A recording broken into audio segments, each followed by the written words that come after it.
Бул менин сизге болгон ыраазычылык катым. Жолдошум экөөбүздүн сизге болгон сагыныч катыбыз. Ыраазыбыз сизге устаз. Жашообуздун бир бөлүгү болгон сабактарыңызга рахмат. Жолдошум ушул сөздөрдү өзүңүзгө айта албай бул дүйнө менен кош айтышып кеткенине 2 айдын жүзү болду. Оорусуна шыпа издеп жүргөндө Москванын аэропортунан сизди көрүп сүйүнүп, мага WhatsApp'тан жазды эле. Кимдер менен чогуу турам тапчы деп. Сүрөткө түшүңүзчү десем, жок, уялып атам деп тартынып туруп калды.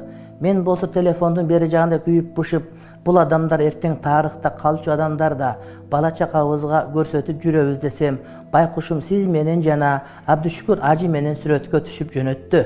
Ошол сүрөт үчүн рахмат сиздерге. Ыраазымын устаз. Жолдошум сабактарыңызга алып бара албай калды. Аллахым насип этсе, сабагыңызды телефондон эмес, медреседен угууну насип этсин дейт.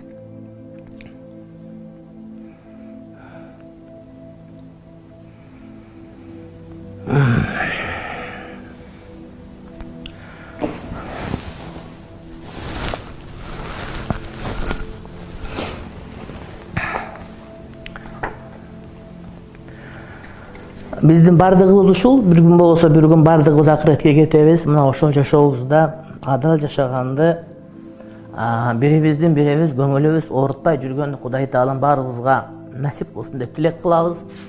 Албетте, ошол жашоо кыска жашоо баарыбыздыкы.